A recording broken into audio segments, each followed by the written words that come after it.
نحمده ونصلي على رسوله الكريم أما بعد فقد قال الله سبحانه وتعالى في كلامه القديم والفرقان الحميد أعوذ بالله من الشيطان الرجيم بسم الله الرحمن الرحيم وذكرهم بأيام الله صدق الله العظيم அளவற்ற அருளாளனும் நிகரற்ற அன்புடையோனுமாகிய எல்லாம் வல்ல அல்லாஹுவின் பெயரால் துவங்குகிறேன். அருமைநாயகம் முஹம்மதுர் ரசூலுல்லாஹ் ஸல்லல்லாஹு அலைஹி வஸல்லம் அவர்களின் மீதும் நற்பாக்கியங்கள் நிறைந்த அவர்களுடைய உம்மத்தின் மீதும் குறிப்பாக இந்த ஜும்மா நன்னாளில் அல்லாஹுவின் பாக்கியங்கள் அனைத்தும் நம் அனைவர் மீதும் எல்லாம் வல்ல அல்லாஹுவின் நல்லருள் நற்பாக்கியங்கள் என்றென்றும் நிறைவாக உண்டாவதாக. ஆமீன். அல்லாஹுவின் பேரருளால் ஹிஜ்ரி 1447 சங்கைக்குரிய முஹர்ரம் மாதத்தினுடைய ஆஷூரா நாளை நெருங்கிய நிலையில் இந்த ஜும்மா நம்மை சமீபித்திருக்கிறது. வான்மறை வசனம் ஒன்று இப்படி சொல்லுகிறது, வதக்கிருஹும் பி ஐயாமில்லா, அல்லாஹுடைய நாட்களை நபியே அவர்களுக்கு நினைவுபடுத்துங்கள். அல்லாஹுடைய நாட்கள் என்றால் அல்லாஹ் அருள் புரிந்த நாட்கள் அல்லது அல்லாஹுவால் எதிரிகள் துவம்சம் செய்யப்பட்ட நாட்கள், இவைகள் எல்லாமே ஐயாமுல்லா என்று சொல்லுவோம். அந்த அடிப்படையில் நாம் நாளை மறுதினம் எதிர்நோக்கி இருக்கிற ஆஷூரா என்கிற நாள் உலகத்தின் ஏராளமான வரலாறுகளை உள்ளடக்கிய நாளாகும். வரலாற்று சிறப்புகளை உள்ளடக்கிய நாள் என்பதனுடைய விரிவாக நாம் பார்க்கிற பொழுது நிறைய நபிமார்களை சோதனை கட்டங்களிலிருந்து அல்லாஹு பாதுகாத்த நாளும், அல்லாஹுவின் எதிரிகளை அல்லாஹு பூண்டோடு கருவறுத்து அழித்த நாட்களும், இது எல்லாமே ஆஷூரா என்கிற முஹர்ரம் 10வது நாள். இந்த 10வது நாளில் என்ன நடந்தது என்பது வரிசைப்படுத்தி சொல்லுவதிலேயே நீண்ட நேரமாகும். அந்த அளவிற்கு உள்ள வரலாற்று சிறப்பு மிக்க ஏராளமான செய்திகள் இந்த நாளில் நடந்திருக்கிறது. அதில் மிக முக்கியமாய் இந்த உம்மத்து எப்போதும் மறக்க முடியாத வரலாற்று பக்கங்களில் நீக்கமற நிறைந்திருக்கிற ஒரு வரலாறு, ஹஜ்ரத் ஹுசைன் ரலியல்லாஹு தஆலா அன்ஹு அவர்கள் கர்பலா போர்க்களத்திலே கொல்லப்பட்ட, அவர்கள் ஷஹீதான அந்த நிகழ்வு உம்மத்தை சோகப்படுத்திய நாள் மட்டுமல்ல, ஆறாத வடுவாய் ஆறாத ரணமாய் சரித்திர சுவற்றிலே பதிந்துவிட்ட ஹுசைன் ரலியல்லாஹு தஆலா அன்ஹுவினுடைய மரணம் ஆஷூரா நாளில் நாம் நினைவு கூறத்தக்க பாடங்கள் பெற வேண்டிய பல்வேறு செய்திகளை உள்ளடக்கிய நிகழ்வாகும். அஹ்ல பைத்துகள் என்று சொல்லுகிற பெருமானார் ஸல்லல்லாஹு அலைஹி வஸல்லத்தினுடைய குடும்பத்தினர்கள் அநேகம் பேர் கொல்லப்பட்ட யுத்தம் என்பதால் தான் கர்பலா மிகப்பெரிய கண்களை குளமாக்குகிற தியாக பாடங்களை உள்ளடக்குகிற சோகமான வரலாறு. யார் இந்த அஹ்ல பைத்துகள்? நாம் குர்ஆன் ஹதீஸ் ஒளியில் யோசிக்க வேண்டும். குர்ஆனில் அல்லாஹு ஜல்ல ஷானுஹு தஆலா 22வது ஜுஸ்வினுடைய முதல் பக்கத்தில் இப்படி ஒரு வார்த்தை சொல்லுவான், இன்னமா யுரீதுல்லாஹு லியுذஹிப அன்குமுர் ரிஜ்ஸ அஹ்லல் பைத்தி வ யுதஹிரக்கும் தத்ஹீரா. அஹ்ல பைத்துகளே, அன்னலாரின் குடும்பத்தினர்களே, அல்லாஹ் உங்களை அசுத்தங்களிலே இருந்து நீக்கி உங்களை பரிசுத்தப்படுத்துவதற்கு அல்லாஹ் விரும்புகிறான் என்கிற வசனம் இறங்கிய போது எம்பெருமானார் ஸல்லல்லாஹு அலைஹி வஸல்லம் அந்த வசனத்தை ஒட்டி அதே கருத்தை பிரார்த்தனையாக அல்லாஹ்விடத்தில் வைத்தார்கள். அல்லாஹும்ம ஹாஉலாஇ அஹ்லு பைத்தி, யா அல்லாஹ் இதோ இவர்களெல்லாம் என்னுடைய குடும்பத்தினர்கள், அஸ்ஹிப் அன்ஹுமுர் ரிஜ்ஸ வ தஹிர்ஹும் தத்ஹீரா. யா அல்லாஹ் இவர்களை எல்லாவித அழுக்குகளிலிருந்தும் நஜீசுகளிலே இருந்தும் இவர்களை சுத்தப்படுத்தி, இறைவனை இவர்களை பரிசுத்தப்படுத்தி என்று துஆ செய்தார்கள். யார் அந்த அஹ்ல பைத்துகள்? எம்பெருமானார் ஸல்லல்லாஹு அலைஹி வஸல்லம், ஹஜ்ரத் அலி ரலியல்லாஹு அன்ஹு, ஃபாத்திமா ரலியல்லாஹு அன்ஹா, அவர்களின் பிள்ளைகளான ஹசன் ஹுசைன் ரலியல்லாஹு அன்ஹுமா, இவர்களை எல்லாம் தான் அஹ்ல பைத்துகள் என்கிறோம். அஹ்ல பைத்துகளை நேசிப்பதும் அஹ்ல பைத்துகளை பின்பற்றி நடப்பதும் அஹ்ல பைத்துகளுக்கு மரியாதையும் கண்ணியமும் செய்வதும் இந்த உம்மத்தின் மீது குர்ஆன் ஹதீஸின் வழியில் அது கட்டாயமான ஒரு கடமை. பெருமானார் ஸல்லல்லாஹு அலைஹி வஸல்லம் இவர்களைத்தான் அஹ்ல பைத்துகள் என்று சொல்லி இருக்கிறார்கள். ஆம், ஒரு போர்வைக்குள் ஃபாத்திமா ரலியல்லாஹு அன்ஹாவுடைய வீட்டில் பெருமானார் ஸல்லல்லாஹு அலைஹி வஸல்லம் ஹசன் ஹுசைன் குழந்தைகளோடு மகளோடு மருமகனோடு ஒரு போர்வைக்குள்ளே போர்த்தி கொண்டவர்களாய், யா அல்லாஹ் இவர்கள் என் அஹ்ல பைத்துகள் என்று பெருமானார் ஸல்லல்லாஹு அலைஹி வஸல்லம் சொன்ன செய்தி சஹீஹான ஹதீஸுகளில் பதிவாகி இருக்கிறது. ஒரு இரவு நேரம் ஹஜ்ரத் அலி ரலியல்லாஹு அன்ஹு உறங்கிக் கொண்டிருக்கிற போது பெருமானார் ஸல்லல்லாஹு அலைஹி வஸல்லம் சொல்லுவார்கள், ஃபாத்திமா, நீயும் நானும், அன வ அன்தி வஹாதர் ராகிது, இதோ இந்த தூங்கக்கூடியவரும், வஹாதானி, இதோ இந்த 2 குழந்தைகள் ஹசன் ஹுசைனும், இவர்கள் எல்லாரும் ஒன்றாய் சுவனத்திலே இருப்போம் என்று சொன்னார்கள் பெருமானார் ஸல்லல்லாஹு அலைஹி வஸல்லம். இவர்களெல்லாம் அஹ்ல பைத்துகள் என்று அழைக்கப்படுகிறார்கள். இவர்களின் மாண்பும் சிறப்பும் பட்டியலிட்டு வரிசைப்படுத்தி சொன்னால் நீண்டு செல்லும். நஜ்ரான் தேசத்தினுடைய சில கிறிஸ்தவ பாதிரிகள் விவாத நோக்கில் பெருமானாரிடத்திலே வந்து பேசிக் கொண்டிருந்த போது, தகாத வார்த்தைகள் எல்லாம் அவர்கள் பேச துவங்கிய போது, ஒரு கட்டத்தில் யார் சத்தியத்தில் இருக்கிறார்கள், நீங்களா அல்லது நானா என்று ஒரு விவாதம் வருகிற போது எம்பெருமானார் ஸல்லல்லாஹு அலைஹி வஸல்லம் முபாஹலா செய்வதாக சொன்னார்கள். அப்படின்னா என்ன முபாஹலா என்றால், உங்களின் குடும்பத்தினரோடு நீங்கள் அமர வேண்டும், என் குடும்பத்தோடு நான் அமர வேண்டும், பிறகு அல்லாஹ்விடத்தில் இப்படி பிரார்த்திக்க வேண்டும், யார் சத்தியவான்களோ அவர்களை காப்பாற்று, அசத்தியவான்களை அழித்து விடு என்று கேட்க வேண்டும். நான் தயார், நீங்கள் தயாரா என்று சொல்லிவிட்டு ஸல்லல்லாஹு அலைஹி வஸல்லம் நேரம் குறித்து அந்த குறிப்பிட்ட நேரத்தில் அன்னலார் அமர்ந்தார்கள், அலி ரலியல்லாஹு அன்ஹு அமர்ந்தார்கள், ஃபாத்திமா ரலியல்லாஹு அன்ஹா, ஹசன் ஹுசைன் ரலியல்லாஹு அன்ஹுமா, இவர்களெல்லாம் அமர்ந்து கொண்டிருக்கிற போது எதிரிலே நஜ்ரானுடைய நசாராக்கள் அவர்கள் இந்த முகங்களை எல்லாம் பார்க்கிறார்கள். அஹ்ல பைத்துகள் என்கிற இறை அருளும் பரிசுத்தமும் அல்லாஹுவின் அனுக்கிரகமும் பெற்ற இந்த முகங்களை பார்க்கிற போது அந்த பாதிரிகளில் 1-2 பேர் அவர்களுக்குள்ளேயே பேசிக் கொள்ளுகிறார்கள். இறைவன் மீது ஆணையாய் இந்த முகங்களை பார்க்கிற போது இந்த முகங்கள் பரிசுத்த முகங்களாய் தெரிகிறது. இந்த முகங்கள் அல்லாஹ்விடத்திலே கையேந்தி ஏதாவது ஒரு மலையை காட்டி அந்த மலையை அங்கிருந்து இடம்பெயரச் செய்து வேறு இடத்தில் வைத்துவிடு என்று கேட்டாலும் இறைவன் அந்த மலையை கூட இந்த முகங்களுக்காக நகர்த்தி விடுவான். நமக்கு ஏன் இந்த வம்பு, வேண்டாம் என்று அவர்கள் ஒதுங்கி போன வரலாறு பதிவாகி இருக்கிறது. திருக்குர்ஆனுடைய ஆயத்தின் விளக்கத்திலேயும் தப்சீர்களிலும் இது வருகிறது.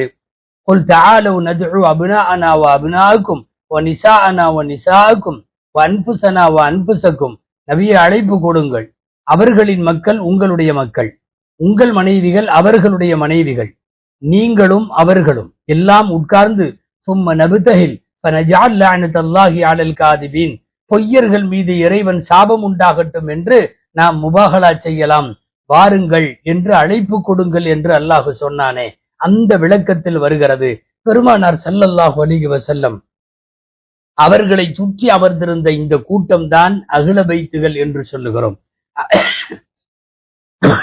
அஹ்ல பைத்துகளின் மாண்பை சொல்ல அதிகம் நீண்டு பேச வேண்டியதில்லை, ஒரு செய்தி போதும். இந்த உலகத்தை விட்டு விடைபெறுகிற போது பெருமானார் ஸல்லல்லாஹு அலைஹி வஸல்லம் அவர்கள், நான் உங்களிடத்தில் 2 விஷயத்தை விட்டு செல்லுகிறேன் என்று சொல்லி சஹீஹான ஹதீஸுகளில் இருக்கிறது. ஒன்று அல்லாஹ்வின் வேதம், இன்னொன்று என்னுடைய குடும்பத்தார் என்று சொல்லி பெருமானார் ஸல்லல்லாஹு அலைஹி வஸல்லம் அஹ்ல பைத்துகளை அகிலத்தில் உள்ளவர்களை எல்லாம் விட மேம்படுத்தி வைத்த சிறப்பு பெற்ற ஹதீஸுகளை எல்லாம் நாம் பார்க்கிறோம். இப்படிப்பட்ட பெருமைக்குரியவர்கள் தான் அஹ்ல பைத்துகள். இந்த அஹ்ல பைத்துகளில் ஆகச் சிறந்த தலைமகன் ஹஜ்ரத் ஹுசைன் ரலியல்லாஹு அன்ஹு, ஃபாத்திமா பெற்றெடுத்த கண்மணி, பெருமானார் ஸல்லல்லாஹு அலைஹி வஸல்லத்தின் மடிதவழ்ந்த பேரப்பிள்ளை, நபி ஸல்லல்லாஹு அலைஹி வஸல்லத்தினுடைய மனைவிமார்களான இந்த உலக முஸ்லிம்களின் தாய்மார்களின் மடிகளிலெல்லாம் தவழ்ந்து வளர்ந்த எம்பெருமானாருடைய திருப்பேரர் ஹுசைன் ரலியல்லாஹு அன்ஹு கொல்லப்பட்ட நாள் ஆஷூராவுடைய நாள். யார் இந்த ஹுசைன் ரலியல்லாஹு அன்ஹு? அன்னலாருக்கும் ஹுசைன் ரலியல்லாஹு அன்ஹு அவர்களுக்கும் இடையே இருந்த நெருக்கத்தை, அணுக்கத்தை குறித்து சில வரிகள் நாம் யோசிக்க வேண்டும். ஸல்லல்லாஹு அலைஹி வஸல்லம் மதீனாவிற்குள் நுழைந்த 4வது வருடத்தின் ஷாபான் மாதத்தில் பிறந்த ஹஜ்ரத் ஹுசைன் ரலியல்லாஹு அன்ஹு பிறந்த உடனேயே யுத்த களத்தின் மீது எப்போதும் தீராத மோகம் கொண்டிருந்த அலி ரலியல்லாஹு அன்ஹு ஹர்ப் என்று பெயர் வைத்தார்கள். போர் என்றும் சண்டை என்றும் பொருளாகும். பேரக்குழந்தை பிறந்திருப்பதை பார்க்க வந்த பெருமானார் ஸல்லல்லாஹு அலைஹி வஸல்லம், சண்டையும் வேண்டாம் போரும் வேண்டாம், என்னுடைய இந்த குழந்தைக்கு நான் ஹுசைன் ரலியல்லாஹு அன்ஹு, ஹுசைன் என்று பெயர் வைக்கிறேன் என்று அன்னலாரால் அழகியவர் என்று பெயர் சூட்டப்பட்டவர்கள் ஹுசைன் ரலியல்லாஹு அன்ஹு. அண்ணல் பெருமான் ஸல்லல்லாஹு அலைஹி வஸல்லம் தான் அந்த குழந்தையின் காதிலே பாங்கு சொன்னார்கள். பெருமானார் ஸல்லல்லாஹு அலைஹி வஸல்லம் தான் கையில ஏந்தி கொண்டு அந்த குழந்தையினுடைய இம்மை மறுமைக்கு துஆ செய்தார்கள். அண்ணலம் பெருமான் ஸல்லல்லாஹு அலைஹி வஸல்லம் தான் 7வது நாளில் அந்த குழந்தைக்காக வேண்டி ஒரு ஆடு அறுத்து அகீகா கொடுத்தார்கள். அண்ணலம் பெருமான் ஸல்லல்லாஹு அலைஹி வஸல்லம் அவர்கள் தான் அக்குழந்தையின் தலைமுடி எடுத்து அதனுடைய எடைக்கு வெள்ளியால் பெருமானார் ஸல்லல்லாஹு அலைஹி வஸல்லம் சதகா என்கிற தர்மம் செய்தார்கள். சில மாதங்கள் அல்ல, சில வருடங்கள் வரைக்கும் ஹுசைன் ரலியல்லாஹு அன்ஹு வளர்ந்தது எம்பெருமான் ஸல்லல்லாஹு அலைஹி வஸல்லத்தினுடைய வீட்டிலே தான். அதிலும் குறிப்பாக மடிதவழ்ந்த பெருமக்கள், பெருமாட்டிகள் யார் என்று பார்த்தால் எல்லாம் ஸல்லல்லாஹு அலைஹி வஸல்லத்தினுடைய இந்த உலகத்தின் அப்பழுக்கற்ற கற்பொழுக்கத்திற்கு சொந்தக்காரர்களான அந்த தாய்மார்களின் மடியில்தான் இந்த குழந்தை வளர்ந்தது. பெருமானார் ஸல்லல்லாஹு அலைஹி வஸல்லத்திற்கு உலகத்தில் எப்படி அவர்களின் அன்னை ஃபாத்திமா ரலியல்லாஹு அன்ஹாவின் மீது அளவிடற்கரிய பிரியமோ அதுபோல பெரும் பிரியம் ஹுசைன் ரலியல்லாஹு அன்ஹுவின் மீது இருந்தது. பார்க்கும் நேரமெல்லாம் வாரி அணைத்துக் கொள்வதும், தூக்கி உச்சி முகர்வதும், உதட்டோடு உதடாய் பெருமான் ஸல்லல்லாஹு அலைஹி வஸல்லத்தினுடைய பாக்கியம் பொருந்திய நபித்துவத்தின் உதடுகளிலே முத்தம் பெற்ற குழந்தை ஹஜ்ரத் ஹுசைன் ரலியல்லாஹு தஆலா அன்ஹு அவர்கள். அச்சு அசலாய் பார்ப்பதற்கு நபிகளம் பெருமானார் ஸல்லல்லாஹு அலைஹி வஸல்லமை போலவே உருவ அமைப்பும் நடையும் நடைமுறையும் கொண்டவர்கள் ஹஜ்ரத் ஹுசைன் ரலியல்லாஹு தஆலா அன்ஹு. சொல்ல நிறைய செய்திகள் உண்டு. குத்துபா படியில் முஸ்லிம்களுக்கு முன்னால் ஜும்மாவினுடைய குத்துபாவில் மெம்பர் படியில் இருக்கிற போது எம்பெருமானார் ஸல்லல்லாஹு அலைஹி வஸல்லம் பக்கத்திலே அமர வைத்து அழகு பார்த்த பாக்கியத்திற்குரிய குழந்தை ஹுசைன் ரலியல்லாஹு தஆலா அன்ஹு அவர்கள். எம்பெருமானார் ஸல்லல்லாஹு அலைஹி வஸல்லத்தினுடைய உண்மை உரைக்கும் அந்த உத்தம உதடுகள் இந்த வார்த்தை பேசியது, ஹுசைனும் மின்னி வ அன மின்ஹு. ஹுசைன் என்னில் உள்ளவர், நான் அவரில் உள்ளவர். அதாவது ஹுசைனும் என்னையும் பிரிக்க முடியாத ஒரு பெரும் பந்தம் எங்களுக்குள் இருக்கிறது என்று சொல்லி உலகத்திற்கு ஹுசைன் ரலியல்லாஹு அன்ஹுவின் மகத்துவத்தை புரிய வைத்தார்கள் பெருமானார் ஸல்லல்லாஹு அலைஹி வஸல்லம் அவர்கள். ஆம், பேரக்குழந்தைகளோடு வீட்டிலே சில நேரம் உப்பு மூட்டை தூக்கி விளையாடுகிற போது, ஏன் தாங்கள் ஒரு வாகனத்தை போல 4 காலிலே அமர்ந்து கொண்டு பேரக்குழந்தையை மேலே ஏறி சவாரி செய்ய சொன்ன போது பெருமானார் ஸல்லல்லாஹு அலைஹி வஸல்லத்தினுடைய முதுகிலே சவாரி செய்யும் பெரும் பேறு பெற்ற குழந்தை ஹுசைன் ரலியல்லாஹு அன்ஹு. திடீரென்று ஒரு நாள் வீட்டுக்குள் நுழைந்த போது ஹுசைன் ரலியல்லாஹு அன்ஹுவை சவாரி செய்து கொண்டிருக்கிற ரசூல் ஸல்லல்லாஹு அலைஹி வஸல்லம் குனிந்து அவர்கள் ஒரு வாகனத்தை போலவும் அதிலே மேலே அமர்ந்து வாகனிப்பவர்களாக ஹுசைன் ரலியல்லாஹு அன்ஹுவை பார்த்தவுடன், இப்படியும் கூட பேர குழந்தைகளை எம்பெருமானாருக்கு கொஞ்சி மகிழ நேரம் இருக்கிறது என்று ஆச்சரியப்பட்டு வியப்பின் விளிம்பில் அவர்கள் விரித்து பார்த்து கொண்டிருக்கிற பொழுது இறங்கிய ஹுசைன் ரலியல்லாஹு அன்ஹுவை பார்த்து உமர் ரலியல்லாஹு அன்ஹு சொல்வார்கள், நிஅமல் மர்கபு ரகிப்த அன்த, நீ உட்கார்ந்து போன அந்த வாகனம் உலகத்திலேயே ஆகச் சிறந்த வாகனம் அது. இந்த வாகனத்தில் வாகனிக்கிற, அந்த வாகனத்தில் ஏறி அமர்ந்து சவாரி செய்கிற வாய்ப்பு, அந்த பொற்காலம், அந்த பொன்னான சமயம் உனக்கு மட்டும்தான் வாய்க்கப்பட்டது என்று சொல்லுவார்கள் உமர் ரலியல்லாஹு தஆலா அன்ஹு அவர்கள். ஆகச் சிறந்த தலைமகன் தந்தை அலி ரலியல்லாஹு அன்ஹு கொல்லப்பட்ட போது அந்த தந்தையை குளிப்பாட்டியவர்கள், கஃன் செய்தவர்கள், தொழ வைத்தவர்கள், வரலாற்றின் வழி நெடுகிலும் பிறந்த நாளிலே இருந்து இறக்கிற நாள் வரை அகிலபைத்துகள் என்கிற அடையாளத்தோடு அனைத்து சிறப்புகளோடும் உலா வந்தவர்கள் ஹஜ்ரத் ஹுசைன் ரலியல்லாஹு தஆலா அன்ஹு அவர்கள். எம்பெருமானாரோடு ஒட்டிய ஆக நெருக்கத்தையும் அணுக்கத்தையும் பெற்ற பெருமகனார் தான் ஹதரத் ஹுசைன் ரலியல்லாஹு தஆலா அன்ஹு அவர்கள். வாருங்கள், அவர்கள் கொல்லப்பட்ட செய்தியில் முழுமையான வரலாறு பேச முடியாதென்றாலும் சரித்திரத்தினுடைய ஓரங்களில் நாம் மறக்கவே முடியாத சில பக்கங்களை பார்த்துத்தான் ஆக வேண்டும். ஆம், கூஃபா நகரை தலைநகராக வைத்து முஆவியா ரலியல்லாஹு தஆலா அன்ஹு அவர்களுக்கு பிறந்த, ஆனால் எல்லா நிலைகளிலும் வாழ்வில் கெட்ட பெயரை கொண்டிருந்த யசீத் ஆட்சி கட்டிலே அமர்ந்துவிட்டு நாட்டிலே உள்ளவர்களெல்லாம் தனது ஆட்சியை ஏற்க வேண்டும், தன்னை ஹலீஃபாவாக ஒப்புக்கொள்ள வேண்டும். அதற்காக ஹலீஃபாவிடம் நான் உங்கள் ஆட்சியை ஏற்கிறேன் என்று கை கொடுத்து பைஅத் செய்ய வேண்டும் என்று எல்லாரும் நிர்பந்திக்கப்படுகிறார்கள் அரசு அதிகாரங்களால்.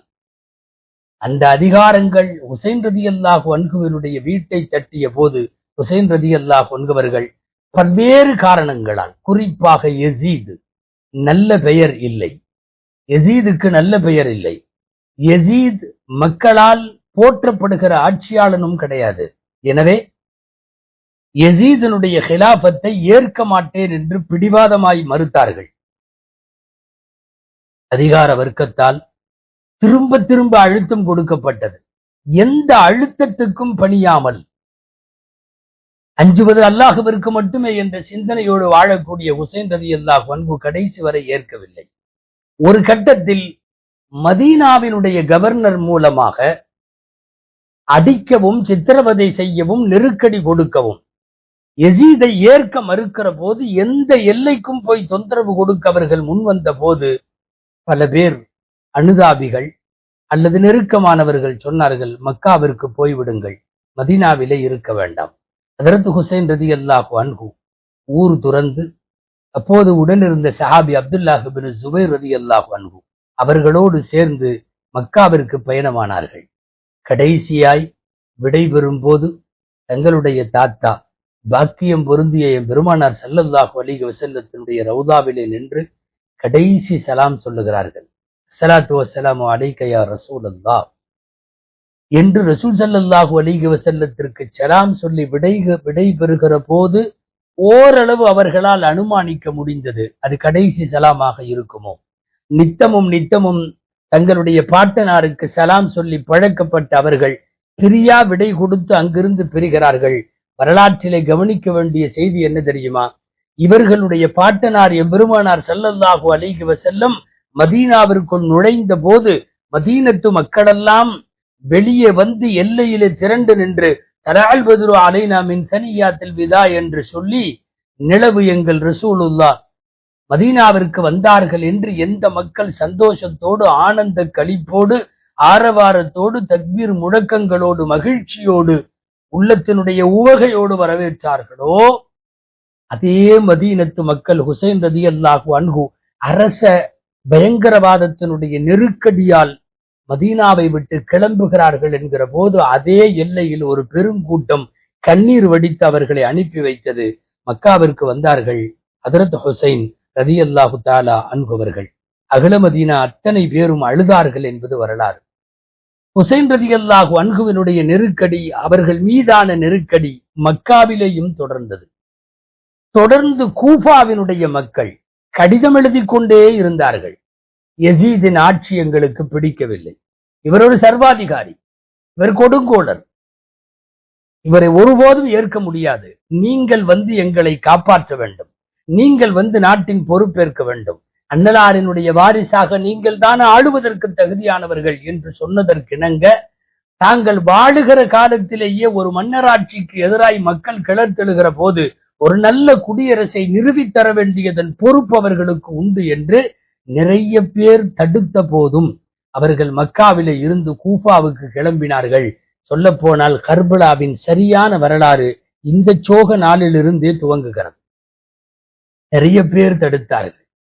ஹுசைன் ரலியல்லாஹு அன்ஹுடைய வாகனத்திற்கு முன்னாலே வந்து அக்காலத்தினுடைய கவிஞர் ஃபரஸ்தக் உள்ளிட்டவர்கள் வழிமறித்து படுத்துக்கொண்டு கவிபாடி போக வேண்டாம் என்றார்கள்.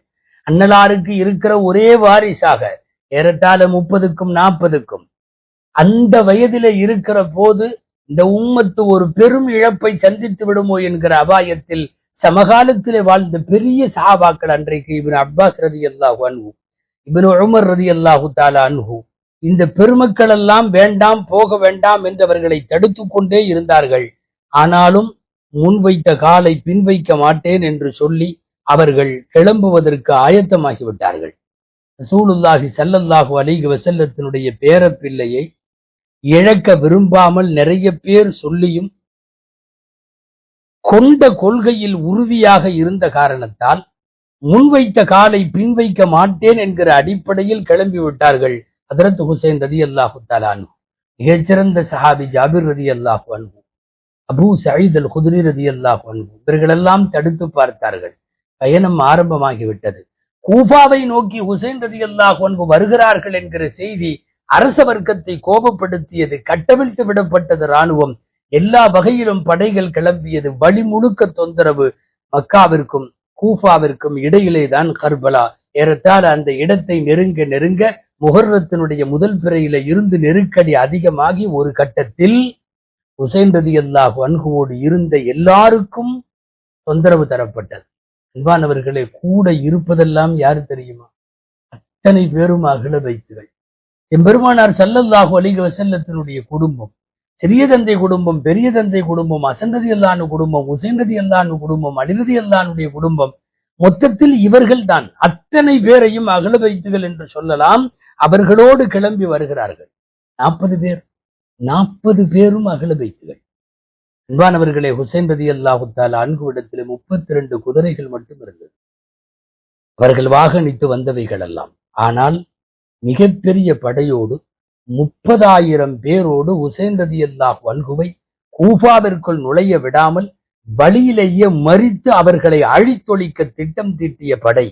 குறிப்பாக யசீதுடைய கவர்னர் உபைதுல்லாஹ் இப்னு ஜியாத், உபைதுல்லாஹ் இப்னு ஸைத் என்றும் சொல்லப்படும் இந்த உபைதுல்லா தான் படையை அனுப்பி வைத்தது. அதிலே நிறைய மனிதாபிமானமற்ற அரக்கத்தனமான மிருகங்கள் எல்லாம் அங்கே இருந்தார்கள். கர்பலா களம் நெருங்கிவிட்ட சூழ்நிலையில் நிறைய பேச்சுவார்த்தை நடந்தது. அந்த எதிரிகள் எதையும் ஏற்கவில்லை. அகில பைத்துகளின் மாண்பை சொல்லி ஹுசைன் ரலியல்லாஹு அன்ஹு பேசி பார்த்தார்கள், மசியவில்லை. இங்கே இருக்கிற பிஞ்சு குழந்தையிலிருந்து பெரியவர்கள் வரை அத்தனை பேரும் பெருமானாருடைய பேரப்பிள்ளைகள் என்று சொல்லி பேசி பார்த்தார்கள், மசியவில்லை. அரசியலும் அதிகாரமும் பதவி வெறியும் கண்ணுக்கு முன்னாலே வருகிற போது ஈமானும் இஸ்லாமும் அல்லாஹுவினுடைய பிரியமும் ரசூலுடைய பிரியமும் ரசூலுடைய அகில பைத்துகளின் மீது வரவேண்டிய அந்த பிரியமும் கரிசனமும் கருணையும் காணாமல் போய்விட்டது. அவர்கள் கொலை நோக்கத்தோடு தான் வந்திருந்தார்கள். ஒரு கட்டத்தில் குடிப்பதற்கு தண்ணீர் இல்லாத சூழ்நிலைக்கு தள்ளப்பட்டார்கள். உலகத்தில் ஈமானிய வெளிச்சத்தை, இஸ்லாத்தினுடைய ஒளியை உலகத்திலே பரப்ப வந்த ஒரு குடும்பம் நீர் இல்லாமல் நிறுத்தப்படுகிற போது எதிரில உள்ளவர்கள் ஒன்றும் வங்காஃபிர்கள் அல்ல. அவர்களும் தங்களை முஸ்லிம்கள் என்று பெயர் சொல்லிக் கொள்ளுபவர்கள் தான். ஆனால் நெருக்கடி கொடுத்து குடிப்பதற்கு தண்ணீர் இல்லை, வேறு வழி இல்லை என்று யுத்தகலம் போகிறார்கள். யுத்தகலத்தை மேற்கொள்ளுகிறார்கள் ஹுசைன் ரலியல்லாஹு அன்ஹு. ஹுசைன் ரலியல்லாஹு அன்ஹு தரப்பினுடைய கொடி அப்பாஸ் இப்னு அலி ரலியல்லாஹு அன்ஹு அவர்களிடத்தில் கையிலே இருக்கிறது. தியாகித்தவர்களாய் எவ்வளவு நாள் பாலை மண்ணிலே இருக்க முடியும்? அத்தனை பேரும் அணிவகுத்தார்கள்.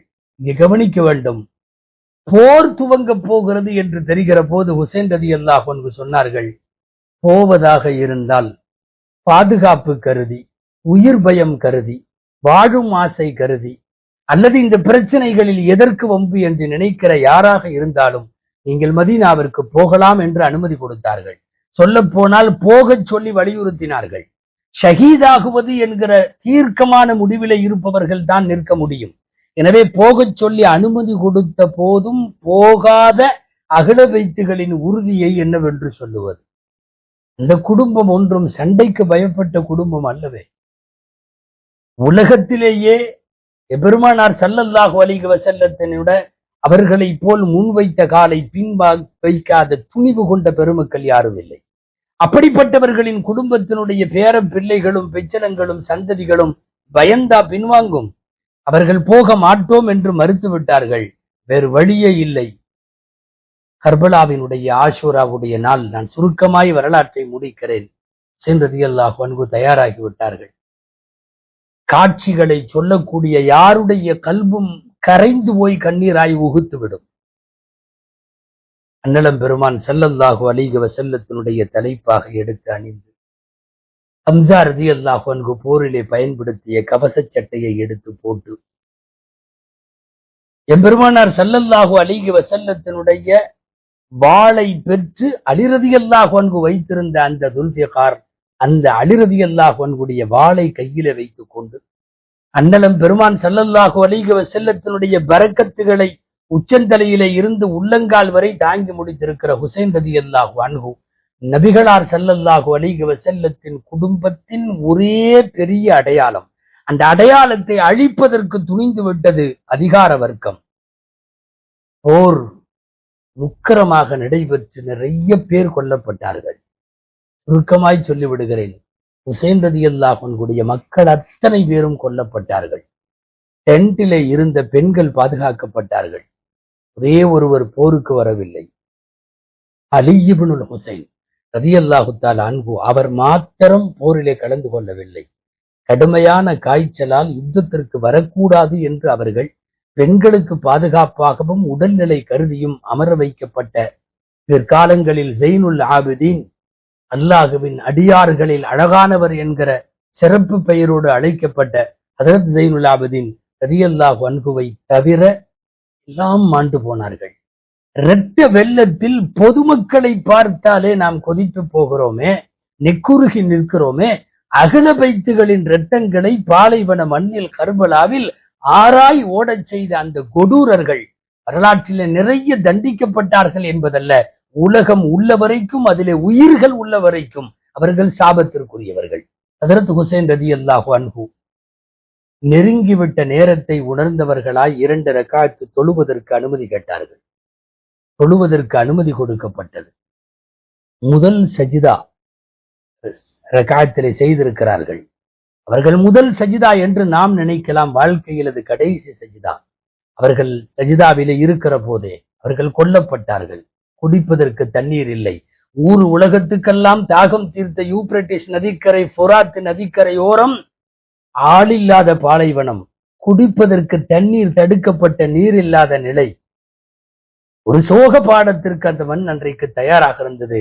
ஹஜ்ரத் ஹுசைன் ரலியல்லாஹு அன்ஹு அவர்கள் ஷஹீதாக்கப்பட்டார்கள். அந்த கொடூரர்கள் எல்லாம் கடைசியில் மாபாவிகள் யாரோ ஆளுநர் சொன்னான் என்று தலையை அறுத்தெடுத்து தலையை தூக்கி வந்து வைத்தார்கள். கூஃபாவுடைய அரண்மனை, எக்கச்சக்கமான தலைகளை பார்த்து அந்த அரண்மனையிலே கொண்டு வந்து ஹுசைன் ரலியல்லாஹு அன்ஹுடைய தலை வைக்கப்பட்டது. அமர்ந்திருந்த உபைதுல்லா பிரம்பால் வெட்டப்பட்டிருக்கிற தலையினுடைய உதட்டிலே அடித்த போது அங்கே தள்ளாடுகிற வயதில் அனஸ் ரலியல்லாஹு அன்ஹு இருந்தார்கள். அர்கம் ரலியல்லாஹு அன்ஹு, ஸைத் இப்னு அர்கம் ரலியல்லாஹு அன்ஹு இருந்தார்கள். அன்னலாரின் உதடுகள் இந்த உதட்டை நேரடியாக முத்தமிடுவதை நாங்கள் பார்த்திருக்கிறோம். அல்லாஹ்விற்காக இந்த மாபாதகத்தை செய்ய வேண்டாம் என்று அவர்கள் தடுத்த செய்திகளை பார்க்கிறோம். உன்னுடைய கையை, உன்னுடைய தடியை உயர்த்து. இந்த உதடு அப்படிப்பட்ட இழிவுபடுத்துவதற்கான உதடல்ல, உன் வாழ்க்கை இழிவுபட்டு போய்விடும் என்பதையெல்லாம் எடுத்து சொன்னார்கள். உபைதுல்லா, காலம் எப்போதும் ஒரே மாதிரி இருக்காது. இந்த நாசமான வேலையை செய்த இந்த மோசமானவன், அதிலே முக்கியமானவன், கொஞ்ச காலம் கழிந்தது. இடைச்சர்களாய் நான் சொல்ல வேண்டும், இதே கூஃபாவினுடைய அரண்மனை, இதே இருக்கை, இதே இடம், உபைதுல்லா உட்கார்ந்திருக்கிற இடம், அந்த இடத்தில் வேறு அரசர், அவருக்கு முக்தார் என்று பெயர், அவர் அமர்ந்திருந்தார். ஹுசைன் ரலியல்லாஹு அன்ஹு தலை வைக்கப்பட்டிருக்கிற இந்த இடத்தில் இவன் தலை இருந்தது, உபைதுல்லாவின் தலை இருந்தது. அதோ அந்த அரசரின் கையிலும் பிறந்திருந்தது. அதே உதட்டுகளை, வெட்டப்பட்ட தலையின் மீதான அந்த உதட்டில் அல்லாஹுவிற்கு எவ்வளவு நாள் வேண்டும் வரலாற்றை அப்படியே திருப்பி வைப்பதற்கு? போன முறை அரசவையிலே உட்கார்ந்து கையிலே பிரம்பை வைத்து அடித்தவன் இன்றைக்கு அடிக்கப்படுகிறான். அதுதான் காலச்சக்கரம். கொடுங்கோல் ஆட்சி நடத்துகின்ற அதிகார வர்க்கத்தால் திமிரெடுத்து சுத்துகிற யாராக இருந்தாலும் அதை புரிந்தாக வேண்டும். அல்லாஹுவின் பேரப்பிள்ளை ஹுசைன் ரலியல்லாஹு அன்ஹுடைய ஒரே ஒரு மகன் தான் டென்ட்டிலை கூடாரத்தில் இருந்தார் என்று சொன்னேனே, அவரை வைத்துத்தான் இந்த உலகத்தில் அகல பைத்துகள் என்கிற பெருமானாரின் சந்ததி வந்தது. அந்த ஒருவரை வைத்துத்தான். நல்ல வார்த்தையில் சொல்லுவதானால் பெருமானாருடைய அகல பைத்துகள் என்கிற சந்ததியை தொடர்ந்து கொண்டு வருவதற்காகவே இறைவன் அந்த ஒரே ஒரு பச்சிளம் பிஞ்சை அல்லாஹ் காப்பாற்றி வைத்தான். அவர்கள் டென்ட்டில இருந்தார்கள். வாலிபராக இருந்தபோது அவர்கள் காப்பாற்றப்பட்டு அவர்கள் போர் செய்யாமல் அல்லாஹுவால் ஹயாத்து நீடிக்க வைக்கப்பட்டு அவர்களின் வழியாகத்தான் அகல பைத்துகள் எல்லாம் வருகிறார்கள். இந்த மாபாதக செயலுக்கு ஆட்சியாளர் யசீது பொறுப்பு. அவன் செஞ்சான், இவன் செஞ்சான், நான் சொல்லாம செஞ்சுட்டான், எனக்கு இப்படி தெரியாது, அப்படி தெரிஞ்சிருந்தா நான் இப்படி பண்ணி, எந்த புலம்பல்களும் வரலாற்றிலே சரியாய் வரலாற்று ஆசிரியர்களால் ஏற்கப்படவில்லை. யசீத், நாம் இங்கு சுன்னத்து வல் ஜமாஅத்தின் கொள்கை முடிவு ஒன்றை சொல்ல வேண்டும். கடைசியாய் அல்லாஹுவின் சாபம், ஹுசைன் ரலியல்லாஹு அன்ஹுவை கொன்ற அத்தனை பேரும் நாசமாக வேண்டும். அல்லாஹுடைய சாபம் உண்டாக வேண்டும்.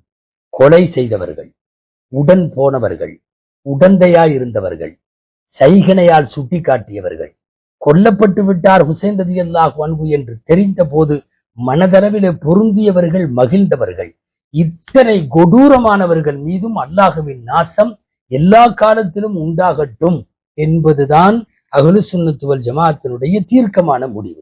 யசீத் யார்? இந்த யசீத் ஹுசைன் ரலியல்லாஹு அன்ஹுவினுடைய கொலை மட்டுமல்ல, பெரிய மாபாதக செயல்கள் நிறைய செய்திருந்தாலும் வரலாற்றில் ரெண்டு மறக்க முடியாது. எந்த ஆட்சியாளனும் மதீனாவின் மாண்பு கருதி மதீனாவின் மீது கை வைத்ததில்லை. ஆனால் ஒரு ஊரடங்கு உத்தரவு போல போட்டு மதீனாவிற்குள் படையை அனுப்பி, இராணுவத்தை அனுப்பி, மதீனாவின் ஒவ்வொரு வீட்டிலே இருந்தவர்களை அடித்து துவைத்த அராஜகத்திற்கு சொந்தக்காரன் தான் யசீத் என்கிற அடிப்படையில் வரலாற்றில் இரண்டு பெரும் கொடூரங்களை செய்திருக்கிறார். ஒன்று ஹுசைன் ரலியல்லாஹு அன்ஹுடைய படுகொலை, இன்னொன்னு அகல மதீனாவின் மீது அவர் செய்த பயங்கரமான மூர்க்கத்தனமான தாக்குதல். ஹிஜ்ரி 60 தான் யசீதனுடைய ஆட்சி பொறுப்பு. தெரிந்தோ என்னவோ ஹஜ்ரத் அபூ ஹுரைரா ரலியல்லாஹு அன்ஹு, அன்னலாரால் ரகசியங்கள் சொல்லி வைக்கப்பட்ட அபூ ஹுரைரா ரலியல்லாஹு அன்ஹு கையேந்தி பிரார்த்தித்தார்கள், யா அல்லாஹ், 60களின் துவக்கத்தை விட்டும் சின்ன பசங்கள்லாம் ஆட்சிக்கு வர்றதை விட்டும் நான் உன்னிடத்திலே பாதுகாப்பு தேடுகிறேன் என்று கேட்டார்கள். இதையெல்லாம் தெரிந்து கேட்டார்களோ என்னவோ, அதுவும் அல்லாஹ் ஏற்றுக்கொண்டு விட்டானோ என்னவோ. 60 யசீது பொறுப்பேற்க 59 அபூ ஹுரைரா ரலியல்லாஹு அன்ஹு வஃபாத்தாகி விட்டார்கள். ஹிஜ்ரி 59. கர்பலா அந்த அடிப்படையில் சோக பாடத்தை உலகத்திற்கு சொல்லிக் கொண்டிருக்கிற யசீதினுடைய கொடூரத்தை பேசிக் கொண்டிருக்கிற அதே வேளையில் அரசியல் அதிகாரத்தால் எந்த காலத்திலேயும் நீங்கள் அல்லாஹ் ரசூலினுடைய பிரியத்திலிருந்து, அகல பைத்துகளின் பிரியத்திலிருந்து விலகிவிடாதீர்கள் என்கிற ஒரு பெரும் சம்பவத்தையும் உலகத்திற்கு சொல்லிக் கொண்டிருக்கிறது. கண்கள் குளமாகும் கர்பலா நிகழ்ச்சி. அல்லாஹு ஜல்ல ஷானுஹு தஆலா ஹுசைன் ரலியல்லாஹு அன்ஹுவை இரட்ட சாட்சியாய் இன்றைக்கு வரையும் இந்த உலகத்தில் யார் யாரெல்லாம் மிக மோசமாய் கொல்லப்பட்டார்களோ அந்த படுகொலை செய்யப்பட்ட ஷஹீதுகளில் ஆக முக்கியமான இடத்தில் ஆஷூரா அன்று உலகம் நினைவு கூறுகிற ஒரு கர்பலா வரலாறு, ஹுசைன் ரலியல்லாஹு அன்ஹுடைய வரலாறு. எல்லாம் வல்ல அல்லாஹ்விடத்திலே பிரார்த்திப்போம். அல்லாஹ் ஷஹீதான அத்தனை அகல பைத்துகளையும் அன்னலாரோடு அல்லாஹ் உயர்ந்த ஜன்னத்துல் ஃபிர்தௌஸிலே குடியிருக்க செய்வானாக. அகல பைத்துகளின் மீதான பிரியத்தையும் நேசத்தையும் வாழும் காலமெல்லாம் இன்னியும் குறையாமல் அல்லாஹ் நமக்கு நசீபாக்கி தருவானாக. ஆமீன். வஆகிரு தஅவானா அல்ஹம்துலில்லாஹி ரப்பில் ஆலமீன். அஸ்ஸலாமு அலைக்கும் வரஹ்மத்துல்லாஹி வபரகாத்துஹு.